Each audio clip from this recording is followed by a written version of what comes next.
Sanbonani, welcome to another episode of Azania In Therapy. I'm your host, Thabang Tlaka. Welcome to another special episode. Today, my guest is an entrepreneur, a co-founder of Mixolonene Wellness Services, a mental health activist, and author, and my guest today, Mr. Christopher Ndhlovu. Welcome, sir. How are you? I'm good. Yourself? I'm good. Thank you. I'm so happy to be sitting down with you. And our meeting was interesting. Yeah. Because I put word out there that I'm looking for somebody to talk to, about the boarding school experiences, and your wife sort of throws you under the bus. Yeah. And I'm glad you obliged. Thank you so much. Thank you for having me. Yes, maybe just a little bit about you. I mean, so you founded a business, a logistic business. Mm-hmm. What do you do? What do you specialize in? So our logistics company is called Creeks Transport. Yeah. So we're doing transport for private game reserves, and then for Kruger as well, where we're transporting employees. Yeah, in and out of work daily. Yeah. That's a very interesting community. I mean, that you work with. Yeah. So it's the staff that works at the hotels, the chalets. Okay. Yeah. I mean, do you get to stay in some of those? Yeah, almost every now and then. As long as I'm working there, I'm always on site. So yeah. I'm living there in Mpumalanga and back in Gauteng, so you sharing. You travel quite a lot. Exactly. Yeah. And then you are also a co-founder of, Mixolonene Wellness Services. And what's that about? Yeah, so Mixolonene it's an organization that we founded back in 2019. Yeah. And that was after discovering my mental illness and having to go through the whole journey. So in that process, we had an interest of setting up something in wellness, looking at the environment where we live. We're in the villages and all that, and we don't have organizations that focus on the issues of mental health. So Mixolonene means bright light. So our intention was to bring bright light in these communities, most especially in the villages. Yeah, even though we function both in the village and here in the city as well. Oh, I mean, that's interesting for me, because what you're describing is there's a saying. It says the wounded healer heals best. Exactly. So, you say that you had a mental illness and you went through this whole journey. Yeah. Now you're at a point where you are, you work with wellness. Yes. You are helping from somebody who experienced his own, and for a man, I mean, you say it like that, but it's not easy for men. Yeah, that's true. Yeah, to say that, and to even say we're doing it in the villages. Maybe a little bit about that. How did you discover that? You were struggling with something. Yeah. So basically, with me, it's from my childhood. Yeah. And growing up in a family that was toxic, where you're living with a narcissistic father who is abusive and also is alcoholic as well. Yeah. So having to deal with a narcissist is hectic, but having to also add an alcoholic, where life is so unpredictable with living with someone who's alcoholic. So there was so much abuse, and then growing up in there was not so easy. But then eventually I only picked up that I was not okay. I had a mental illness in my adulthood as a father, realizing I had so much anger, fighting in the streets, fighting the robots, road rages, and all those things like that. So that's why I started to realize, man, I can't be normal. If Thabang is able to drive from here to Pretoria to Joburg without fighting, why should I be fighting every 2 minutes on the street? So that's where I realized I'm not okay. I see. But what was that incident where you thought, nah, I think there's a problem here, because most people, I find that they are struggling. Yeah. They think, I think something is wrong. People say something, but there's a moment where they realize, like, I think I need to get help. What was that moment for you? Yeah, for me it was a whole lot, because I spent a whole lot of my life in the city, in Pretoria, Joburg, everywhere. So almost every day on the streets and the robots, I'm fighting someone. You're driving to work. Exactly. It's simple, small things on the robot, and quickly you're out of your car, pulling someone's door, pushing people out, fighting. So it was quite hectic. And for a while, I realized I was not okay, but I didn't have courage to actually take a step towards healing, to say, you know what, I need to do something. But I think it was in 2017 where I realized, man, this is becoming too much. And I had so many fights in the streets, and I realized, no, I'm not okay. Let me go see someone. Yeah, when you say fights, are you referring to like physical fights? Like physical fights. So with me, it stands out for you. Yeah, with me, I think one that stands out is I'm driving to work from Vereeniging. I was working in Midrand, and there comes this guy driving, and the next thing, I don't know what wrong I did. Yeah. But then he's raising his fingers, swearing at me, and to a point where he threw something at my window. Yeah. And that's where that's it. I was like, no, you know what? This guy wants to fight, and then I pulled him over, and quickly it's gun in the hands, and then pulling him out, and you know, so those were they're more like it was a pattern. I see. Almost all my fights, they ended up like that, where it will start, I will try to keep my cool, but when I feel like someone is pushing it hard, and then I will pull out, and then it will be either we chasing each other, because you know, when someone pulls a gun on you and start to chase you, you don't know what's going to happen. So almost all my fights, they ended up like that. I was very young, and yeah, you know, when you growing up abused, when you grow up, you start to, I think the first thing that matters in your life is security. You feel like, I need to have a gun. Yeah. Just because you always have that fear of someone attacking you. So even when I'm not being attacked, for me it was an attack. Just a simple confrontation, it felt like an attack. And all my confrontations ended up in fists, you know, because that's how I know how to defend myself as a young boy. So the fight started from childhood, primary school, high school. I went to tertiary. I've been fighting again there. So you've been called to offices and... Yeah, high school, I think I've been expelled 3 times in my first year in high school, and expelled 3 times, and then having to move to boarding school, I decided I'm going to be a good boy. I'm not going to fight, and unfortunately you find these bullies who will challenge you to doing that. Who will test you. Exactly. Who test you. So, and for me it was, those were the good and interesting moments, because that's why I felt, okay, anger was working for me at that particular time. That's why I kind of like enjoyed the anger part, you know, because then I will stand against these bullies that have been feared for a while there, who are quite toxic. So, but there comes a point where you feel like, you know what, I'm tired of all this. I don't want to fight. I just want to be a good guy. I can't be normal fighting every day. Can you fight? I think so. I find myself, because thing is, I haven't been beaten. I'm the one who's always beating up people. So for me, it feels like, I don't know if I'm a good fighter, but I think I'm just having that first go. Yeah. For me to work, because immediately when I'm angry, just before you think I'm being attacked. I think one big challenge is, as a child, you know, where we grow up, we're not allowed to show emotions. Yeah. So one grew up without knowing how to regulate your emotions. So I'm talking to Thabang now, we're laughing. Yeah. But you don't know. There's a switch up. There's that, and then quickly go to flight mode, and then you just realize you're punched, and then you're on the floor, and someone's stepping on you. So you don't even get a chance to fight, because this guy who you're not aware, he's gonna throw it quickly. You know. So that's why I say I don't know if I'm good at fighting, but I've not been beaten. I'm making it a joke, but I'm actually trying to go somewhere with it, because part of why I'm asking can you fight is that the flip side of it is fear, right? When people are scared. So have you ever been in one of those interactions or those altercations where you got really scared? Either maybe when you left, or something that happened between you and someone else. Were you ever aware of like, but that was scary, or that could have gone left, you know?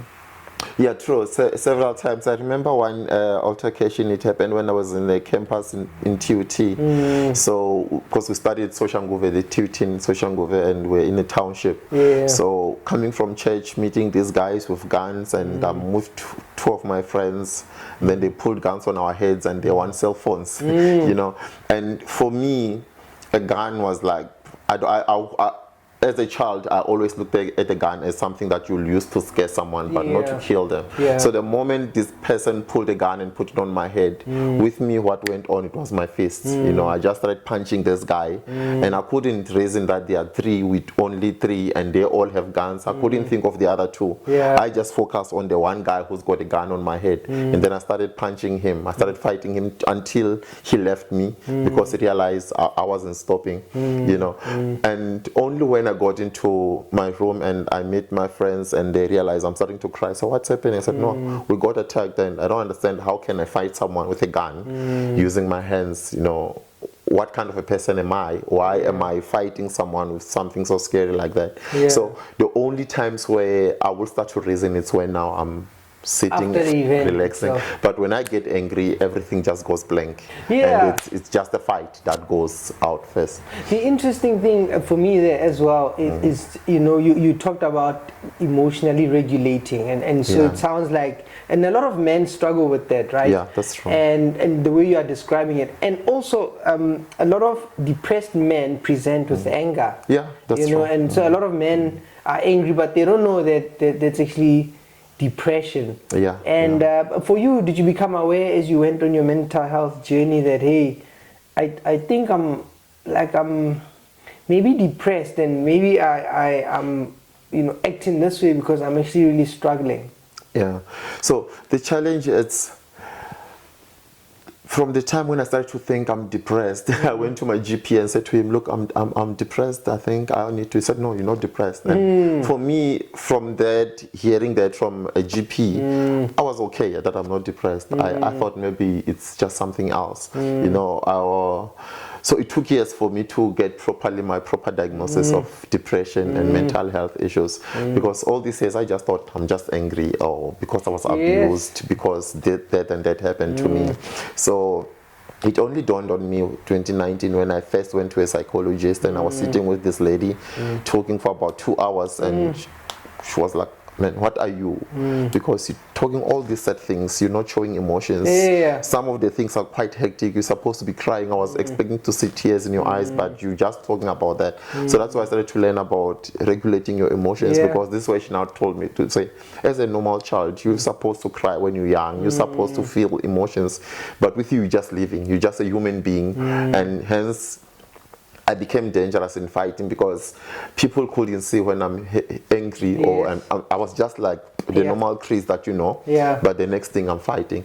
So that's where I started to realize with this. I think my first session was a huge eye-opener, and it took years for me to take that step, you know, growing in a place where, in the villages, where going to therapy, it's not even something that you can think of, because it's not there. Literally, it's not there. You don't have psychologists, psychiatrists, you don't have facilities. You have one far in the city, and only when I started to work, I'm running a business, then financial, I'm able to can take care of my wellness, and that's when I paid for the first session. And then this lady was sitting there, said, look, a lot happened to you, and it looked like to me you died when you were young, at 9, when this particular incident, or when that and that happened.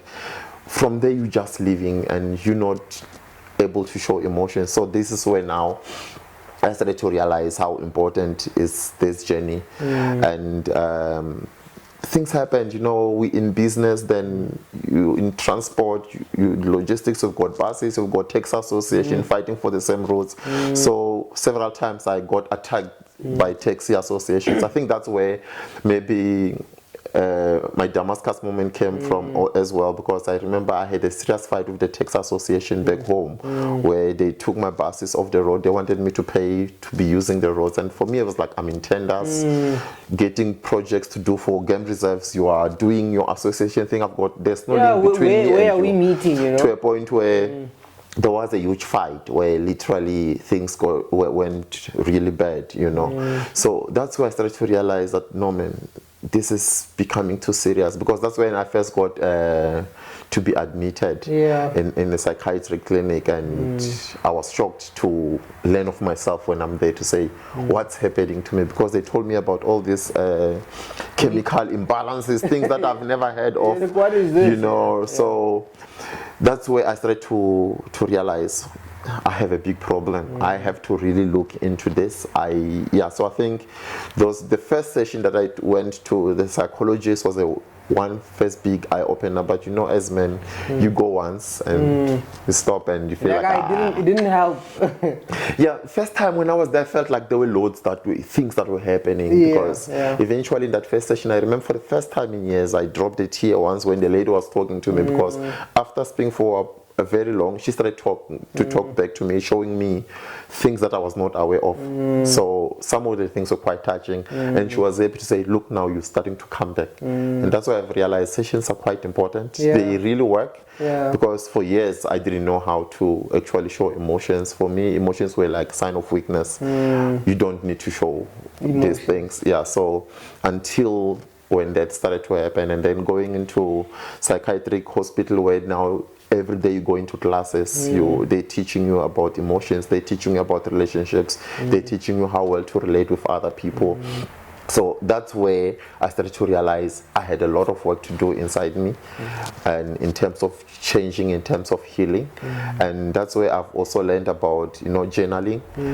That led to me eventually writing a book about my journey, where I come from. So all those skills that I started to learn from these clinics helped me a lot to where I am today. I'm not yet there. I'm work in progress. I'm getting there. Yeah, I mean, what I find important about what you're saying is, so as you were saying earlier, with men being, upset, not knowing, people thinking that they're struggling with anger, and you got to a point where somebody actually helped you understand that, hey, that's depression. And because we think depression presents as, somebody crying, somebody upset, but in men, it might look different. It might look like this guy who's working hard, but sometimes he's upset. And so I find that important. But then you say something else. Then you go on this journey, you start reflecting.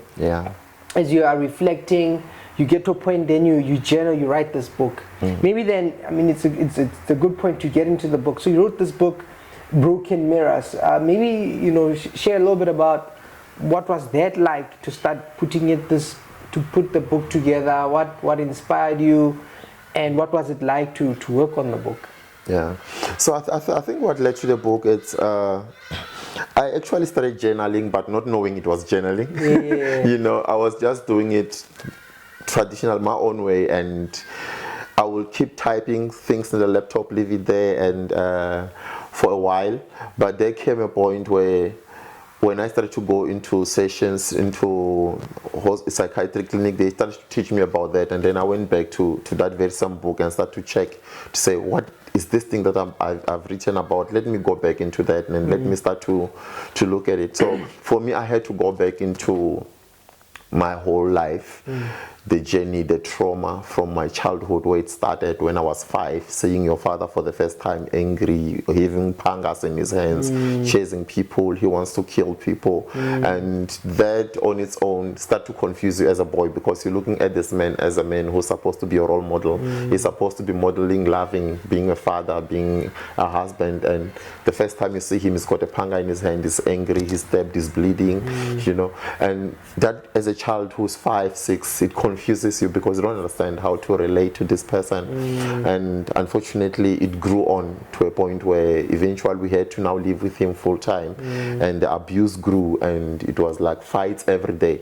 So for me, coming to a point where I wrote this book, I had to kind of like relive that experience. So it was difficult, because you are the main character yourself. You need to talk about yourself, you need to write about it, and it was difficult. I will write chapters and I will never go back and reread them, because you just want to drop it there and leave it. So it was quite hectic. It was a hectic journey, and it helped me reflect. It helped me go into those dark places that we don't want to go to. And in a way, having to write, go back, read it, it helped me heal in a way, because I started to go into these dark places to a point where they became normal. I started to realize, man, why am I afraid to go into what actually happened to me? Because there's no way I can erase it, and the only way I can erase it, or the only way I can heal it, is to keep going back to it. So I started to revisit the book. I started to reread what I've written, and to a point where I felt, okay, I'm coming to a point where I'm healing, you know. So that's basically what it's all about. So the book is just all about sharing healing. It's I'm just talking about healing, whether to someone who have experienced abuse, or even if you haven't experienced abuse. It can be a tool that you can understand as a parent how important, how the things that we do, how the effects that they can have on our children growing up, even into their adulthood. So in most cases, as parents, we're only looking at our kids as our kids. We forget to look into the future, where we look at them as adults, because how we raise them have a huge impact in how they turn up as adults. So that's basically what we're talking about. So it's like through an eye of a boy who sees himself as this small boy who's so fearful of his father, who feels so helpless, you don't know what to do, and now you're growing, you're into tertiary, but still the abuse doesn't end. You now become a dad, you've got 2 kids, the abuse doesn't end, to a point where you felt, what have I been looking at? So until I think the title Broken Mirrors came when I was in a psychiatric clinic, and I came out of a session. I don't know what happened. I've been in that room for about 20 days. It was almost the last day in the session. So when I went to wash my face, because you know some of the sessions are quite hectic. So walking out of that session, I just wanted to wash my face, and I was standing there looking at myself, and I realized the mirror is broken. And then I look at my face. There were so many different fragments, so you know, pieces there and there. And quickly something came into my mind to say, this is what you've been looking at for a while. And for me, basically, this broken mirror, it's a broken adult that I've been looking to, you know, who I've been. It's like you're looking at the wrong model. You know, it's supposed to be modeling this, but you're seeing it in the wrong way, because then I started to try to put together the broken face on the mirror to say, but this is how my life have always been about. You know, I looked at wrong things, not the right things. I've gone about life in the wrong way, not the right way. Hence the anger, hence the fighting. I was playing out what I saw my father do in his adulthood, or in his young adult life. Every time I looked at him, he was fighting. Every time I remember coming home, he was angry. He will come to our own house, break doors, break windows, always angry. So I didn't know that slow but surely I was becoming that very same man that I actually hated in a way, you know. So this is when now I started to realize I have been looking at the wrong model, but I can heal. I can be a better person. I can be a better father to my kids. I can be a better husband to my wife compared to what I have seen my parents live, you know. So this is what it's all about. We're going all out there to say, you can heal. You know, there's this saying that says, hurt people hurt people. So for me, I felt like it's possible to be hurt, and you can use that in a better way, where if you felt like what is being done to Thabang, it's not nice, why go out and do it to somebody else, you know? So why don't you turn it the other way around and say, no, I have been hurt. I don't want to hurt people. I want to heal people. So this is the journey where we are right now. As you spoke of Mixolonene, we're doing that now, sharing healing from my very same own journey. So what works for me, it's sitting with adults who are like myself, and even some people who are much more older than myself. I open up about my story, I share with them, and you see people saying, wow, I never thought I've gone through hectic stuff. I thought what I went through was hectic. And then it helps them to relate, it helps them to open up and to share with me the dark side of their life. And from there, at least, to try to sit with them and help them to say, you can heal, you can be better, you know. So daily I meet parents who says, I didn't realize that I've been raising my kids the same way I have been raised. I was abused, and now I'm starting to realize that I'm abusing my own kids. So this is where we are. This is what we're doing all about, to say, we just want to go out, share healing, talk to people, show them how serious, how the way we socialize our kids, how it can impact the world. You know, I've been fighting people who don't know me. Actually, I have been abusing people that I don't even know. And for me, I hated abuse. So, but I didn't know what was done to me. I was now on the streets doing it to others. People. Yeah. Man, I mean, you said so many important things, you know, such nuggets. It's like you could pull strands, right? I'm looking at the chapters here, right? Yeah. And for me, as you were talking, I was thinking about the power of reflection, how you reflected, because you said there are things you used to write. You said traditionally you were writing just on your own. Then with time, as you go to the psychiatric hospital, you start learning, you could journal proper. Exactly. Then as you begin to journal, and then you start realizing something. So I'm looking at your chapters here. It's like my world, threats and fear, the silent walls, my backyard altar, leaving home, the inner strength, rage, breaking the cycle, broken mirror, heal, right? And for me, as a writer, I enjoy those, just the titles, they're interesting themselves. But you said something else. You said when you used to write, and you struggle to go back, but eventually you go with time. Yes. There's a saying, I'll paraphrase it, it says that when we look at our monsters, they cease to be monsters. Exactly. It's like this room you're afraid to go into, but the more you went in. And I wish a lot of people knew that actually you need to meet that person. But you went through that, you went back again, you are seeing it, and then you get to a point now you are able to share with other people. Yes. Which is profound for me. You share with other people because as people we bond in vulnerability. When people are vulnerable and they share their stories, they say, me too, I didn't see. And the other thing that you bring out is the idea that people are living their lives, and the minute you begin sharing your story, they start actually reflecting and seeing that, maybe I went through some things as well. And what was the hardest chapter for you or the most challenging chapter, or the difficult part about writing this book? It's those moments where you need to share of the most painful things that was done to you by an adult.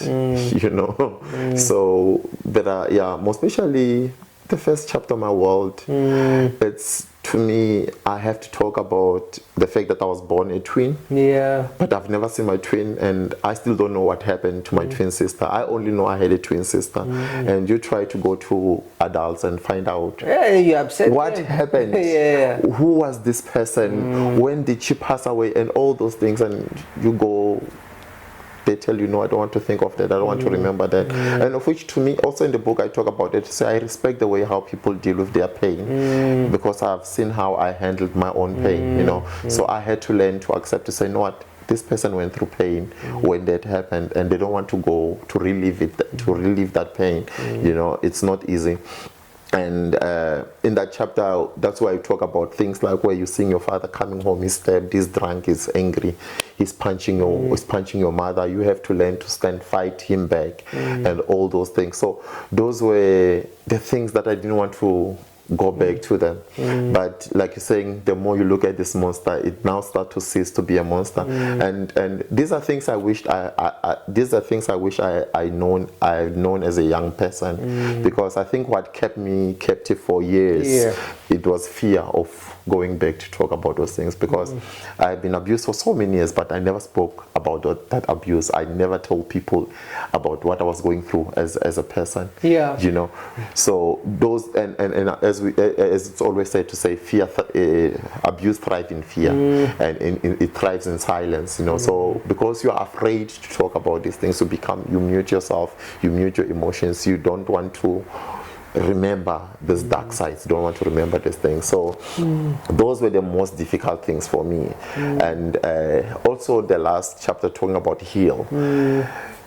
It's easy to say heal, people just heal, man, and it's like someone telling you to snap out of it, because that's what I struggled with for years. When I started to realize that, okay, I'm struggling with this mental illness, now I'm on chronic medication, I need to, so sharing with people will tell you, man, that's nothing, just walk away from that thing, you won't change it, your father will not change you, all those things like that. But then I started to realize how important is revisiting the past, is how important is dealing exactly with the things that you're afraid to deal with. For me, it's important to go back to those places because that's where healing starts. So for me, I had to start to go back to those dark places, look at that particular monster that I was afraid to look at. And because for me, the biggest challenge is every time I think or talk about my father or I hear a voice that sounds like his voice, I will be triggered. And at night when I sleep, I will see him.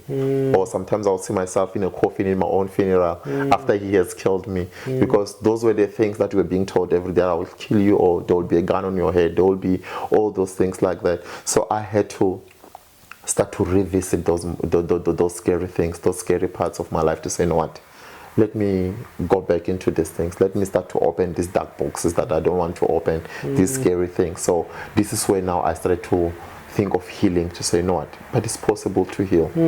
You need to go there, let it hurt until it doesn't hurt. Let me feel these emotions until they don't hurt me anymore. So I had to start to learn to feel. I had to start to learn to regulate my emotions, to say, how then do I challenge my fear, the rage that I'm feeling inside me? How can I use it properly? You know, so those are not simple things like people think you can just snap out of it. It's a process. It takes time. It will take years and years of sessions, and I don't know why we're afraid of sessions. We're afraid to come to psychiatrists, to psychologists. We even call it seeing someone. And I always say to people, we're not seeing someone. Let's just say, I'm going to see a psychologist. It should be normal. You know, so several times I tell people I have a session with a psychologist.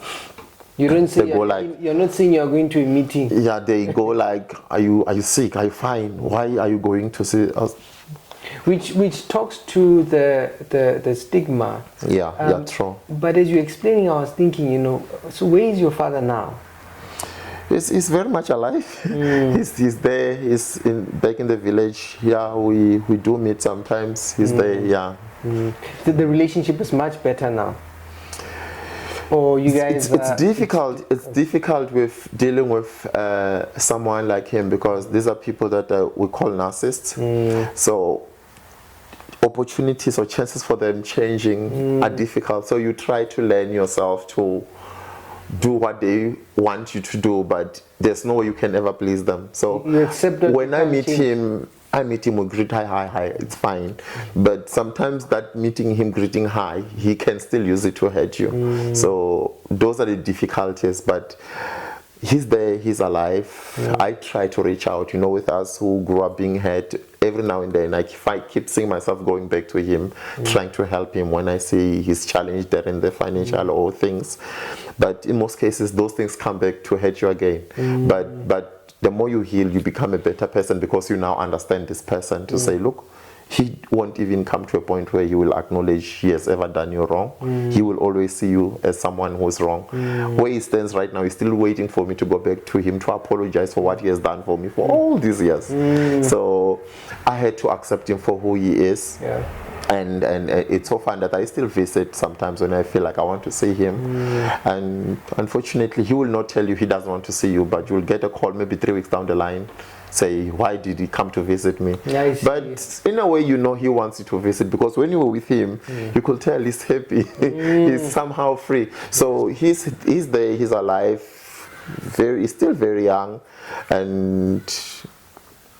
but unfortunately that's how they are, and I have made peace with everything that happened between us. For me, I have learned to forgive him for everything that he has done to me, my siblings, my mom, and you know, I have reached that point. But it's only unfortunate that he's still waiting for me to go apologize for him. He wants to forgive me for what he has done to me.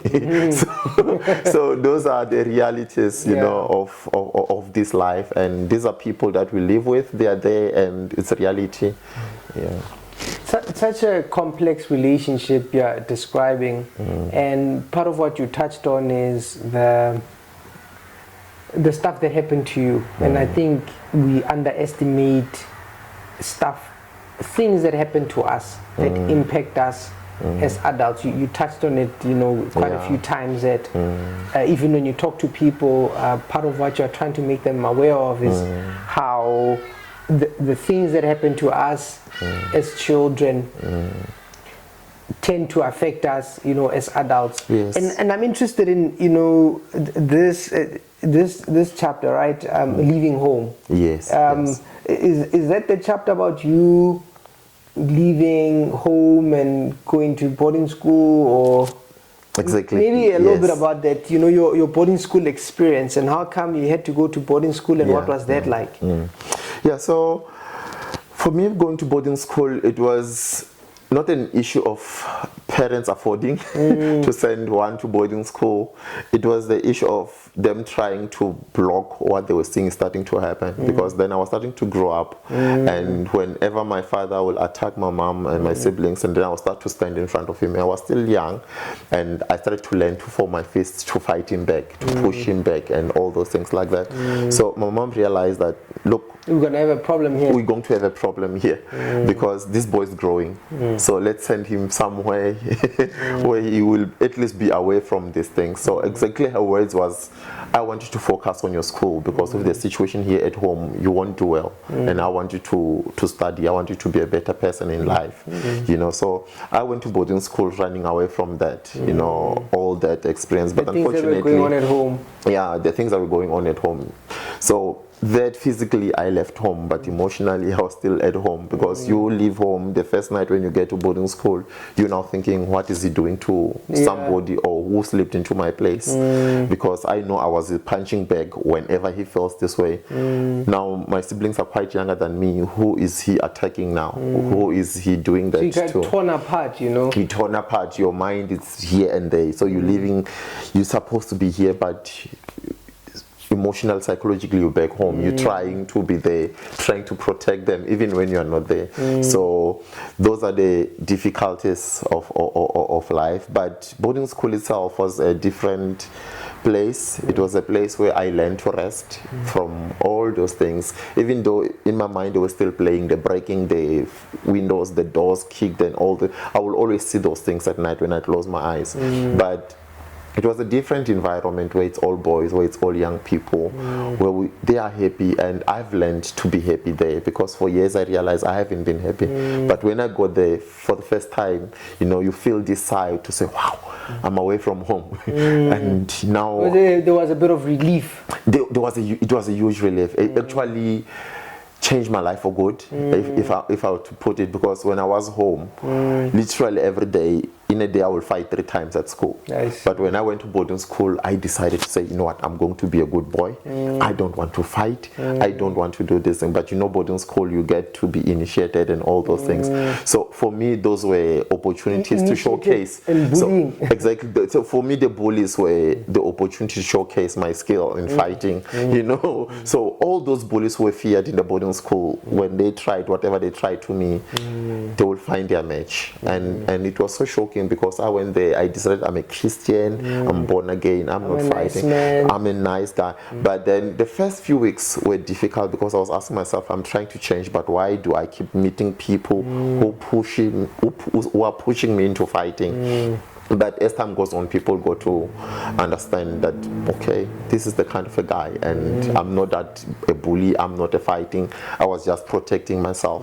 So it worked for me. Being angry in a way helped me somewhere there to protect myself from all those bully initiations and all those things, because those never happened to me. Whenever someone attacked me, I would fight back, and seriously so, to a point where they were like, let's leave this one. Let's leave this Christian. He's a different Christian. He fights, but Sunday is in the church singing and all those things like that. So somewhere fighting gained me some sort of respect in that space. But it was a place where I've actually started to learn a lot of things, my self-esteem, because back home you're told you ugly, you've got big ears, you've got this and that, all those negative things that you're hearing every day. When you get there, you're meeting these young people who will appreciate you, who don't see you the way adults back home sees you, or the names they're calling you, you don't get to be called those names.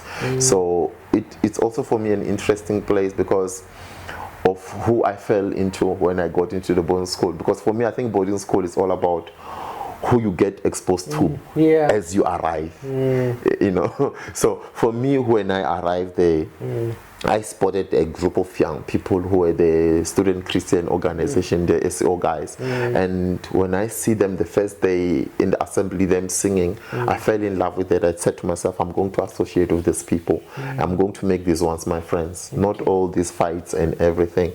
So that's how, for me, I had a different life in the boarding school altogether compared to what other young people find themselves exposed to. So it's a place of its own, you know. I see. But it sounds like you came into your own, like you blossomed there, you know. Did it give you structure? Because it sounds like it gave you structure and it gave you, you know, an outlet, a place where you could be somebody different and be confident and, you know, come into your own and live your life.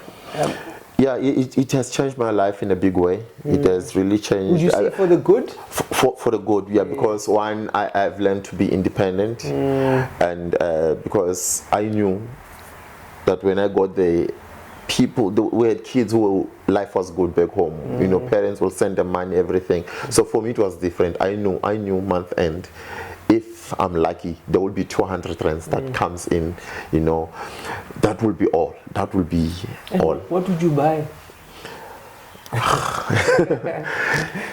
Yeah, but then you will be able to buy chips and yogurt there and there, because we're in the boarding school, we had food there, but it was not good food. Sometimes you want your own juice, your own snacks. Yeah, but you learn. What I like about having too little, it in a way trained me, my financial skill, to learn how to use that little that I had until month end, because I didn't have a grace of like other kids. I remember my closest friend, he will get 1,000 rand every month end, and within 2 weeks he will call back home asking for more. But with me, I knew that 200 was all that I will receive, and I had to learn to manage it well until the end of the month, and having to use that very same 200 rand maybe to travel home once when I have to travel home, because you can't call back home asking. Even the, you know, things were not the same as now. So, but there are so many things that I have learned there.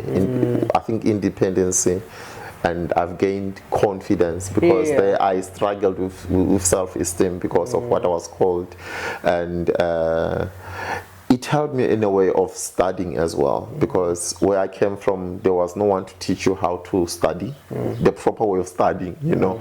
But there you will see people going to classrooms every day, and you go like, okay, let me try do what they're doing, you know. So there are so many good things that I have learned from people, even relationships. You know, there were so many young people who had good relationships with their parents, where the dad will just drive from Gauteng to just visit for a weekend. You see this boy sitting with his dad, laughing, talking, and for me, it's like, does this thing happen? I don't remember any moment where I was sitting with my dad and we're talking and we're laughing. It was nice. I can't think of any happy moment with him, you know. But seeing those things, in a way, they were building something in me. I was starting to believe that, okay, it's possible to can be a father who can have a relationship with your son, where you can have a father-son relationship, time to share, time to talk, and have to laugh together. Gave you a perspective. It gave me perspective. It opened a different world for you. Exactly. She helped me see things differently, to say it's possible that there can be a relationship between father and son, you know. And yeah, so for me, there's a lot that I've picked there. I had so many challenges there. It was not that fancy boarding school, so a lot of different difficulties, having to struggle with mental health while there, not knowing it was mental health problems. Started to experience stiff neck, back pains, and sometimes there will be days where I wouldn't be able to wake up right there as a child, and I didn't know what those were for me. And the way this panic attacks to me as a Christian was demons. I had to learn to pray. Them out. I had to cast them, you know. So I had to learn to cast these demons that were attacking me, but all those things helped me cope, you know. I was able to cope to a point where I completed my grade 12, and I didn't believe I was going to be able to, because there were times where the pain will be too much and you have no one to tell. And another challenge is I started to have so much asthma attacks, which it's only now very lately as an adult where I can now start to bring connection to what the abuse that I was going through with asthmatics, because I mean there were so many people who were asthmatic in the boarding school who were on spray like myself, but they were not like me where they will always like pass out and then you know. So but I then realized that most of these panic attacks also were triggering those asthma attacks, because I wouldn't breathe, I would be rushed to hospital every now and then. So all those things helped me, but also in a way I felt there was so much change. There was so much change that took place in my life there, and unfortunately back home was still the same, where you're getting all these feedbacks that keeps triggering you to think back home, because it's like you're having someone who's got a remote control of your life. He's able to press and then get you angry where you are, you know. So those were the challenges. And boarding school, I felt a little bit of a break, a little bit of rest, even though the pain was there, but because there was not so much engagement. But now growing up, leaving boarding school, coming to the city, I went back into it. There were so many adults who were so narcissistic, who were so abusive like my father back home. Even though you don't know them, you're meeting them on the streets where someone pulls a gun, they want to rob you. For me, those were pictures of the men I've left back home. But I will have to fight to protect myself. So those were the things that the way. So yeah. I was just thinking now about when you said it's like you left home physically, but psychologically and emotionally you hadn't left home, because even though you were in boarding school, you'd still have these nightmares and flashbacks, and also the pattern that you learned with engaging your father. And now you translate it to the road, people trying to mug you, and things like that. Would you take your children to boarding school? Or what would you recommend? Because it gave you such a structure, but you now in 2024, if somebody said, do you think it's a good idea to take my child there, would you say yes, no, yes, watch out for this, no? It's so funny that my daughter, she's 9, and now she's been planting those ideas of going to boarding school, where she was like, Daddy, I want to go to boarding school, I want to go to boarding school. And for me, I don't think I'm ready. I feel I need more time to be with her. I feel I don't know, but it's not fear as per se, but I feel I'm doing well when I'm with them here. I do want them to go out there and experience life on their own. It have worked for me. I think at a certain point I will be, you know, ready. I will be ready, but at the moment I just feel like I need to be there for them. Maybe it's because no one was there for me growing up as a boy, but now I'm enjoying the relationship that I have with them. They teaching me how to love. You know, this 9-year-old girl, she teaches me to say, Daddy, you need to learn to say no to Nsika. When he wants toys, you can't say no, you keep giving. And for me, those are very serious. Like, learn boundaries. She's teaching me boundaries. And for me, those are important skills that I feel like I need to be with them so I can teach them. But in a way, she's teaching me those, and teaching each other. And it's important for me. Those are critical moments, because this is where I'm seeing that she's growing in the right way. She's learning right things. The kind of love that she's receiving, the kind of upbringing that she's receiving is the right way. So that makes me in a way feel a little bit to say, you know what, boarding school, no now. Maybe when they are in grade 10, preparing to go to grade 12, because there they have more time to be studying, they have more time to be at school. But for now, I feel I need to be with them, giving them the skills, because I feel I'm ready at the moment to give them what they want, to help them grow in the right way, you know, unlike the way I have been raised.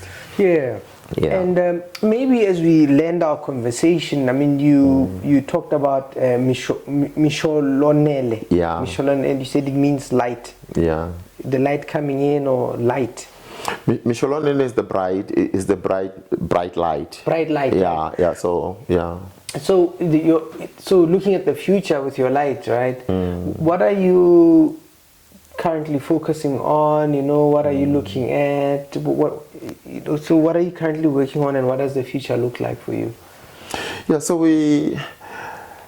there's so many interesting things happening. and so many developments. We're in a process of setting up our center, mental health center in the village, because for me my heart is more into the village than in the city. We live here, but my heart is more back where I come from, because there are so many challenges that are happening there, with the fact that we don't have psychologists around. You have to travel about 200 kilometers to get to Nelspruit. That's where you'll find a psychologist, psychiatrist, or social worker.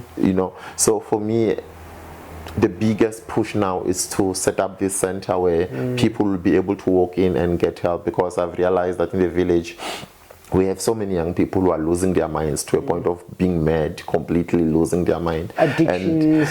From addictions, from depression. So there are people who are just going through abuse and getting into depression phase, but nobody knows what all those things are there, because how you are being raised, you're not exposed to like being in Gauteng, where you've got different organizations 5 kilometers from your house. Even in the township, you've got FAMSA, you've got Sanka, you've got all those things. So down there, they don't know all those things. So there's so many struggles of addictions where literally in a month I send 2 or 3 boys to a rehab.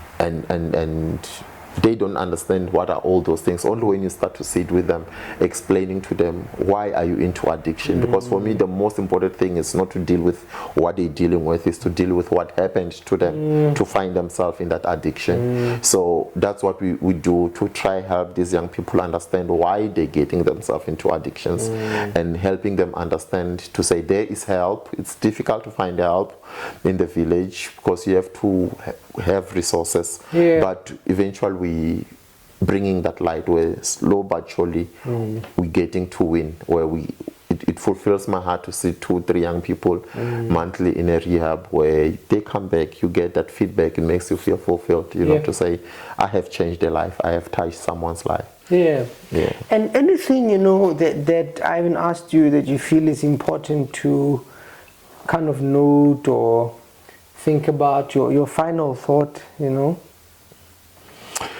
Yeah, my final thought is we just need to be responsible as adults. We need to think of what we're doing to our children. I think that it's more important to me, because what I have gone through as a boy hurts me to think this has been done to me by an adult who was supposed to model life to me, parenting, being a husband and all those things. And at this stage where you find yourself, you're an adult, you've grown, but you're still learning how to love. Something that I should have learned as a child. So it's now that I'm learning how to be a proper husband, how to be a proper dad, how all those things. So for me, I wish parents, I wish adults, more especially young adults, we don't look at ourselves as adults, like we forget that our kids, young as they are, they don't see young adults. They see mom, they see dad. They scared of you the same way you were scared of your dad, looking up to him like that. That's how they look at us. And it's important for us to reflect on how we're raising our kids, to reflect on how we're talking to them, to train them when we are done wrong, to go back to them, say, Nana, I'm sorry, I was not supposed to have said, I was not supposed to have snapped on you. You're only a child. You need to be loved the way you want to be loved. So for me, those would be the final thoughts to say, as parents, let's take responsibility. Let's learn to be there for our kids, not only physically, not only financially, but also emotional as well. Let's help them learn how to regulate their emotions, how to understand how to feel, to understand there is anger, there is all those things, to say it's okay to feel all those things. Thank you very much. I think that's a good place to kind of pause the conversation. Thank you very much for coming through, for sharing your story, and I'm also excited about the work you are doing.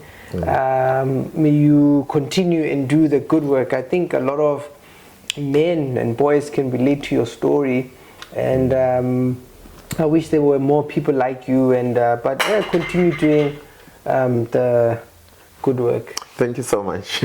Thank you so much. Summoned by greater and lesser pleasures, a man decides daily between dirt and treasure. The visionless ones only stand to fall, but brave are they that heed the core fight. Persistently superior unless our loves whisper, but safe are they that recognize danger. Victorious is the man who learns to master fire, so learn, dear sir, learn to stand for truth in fire.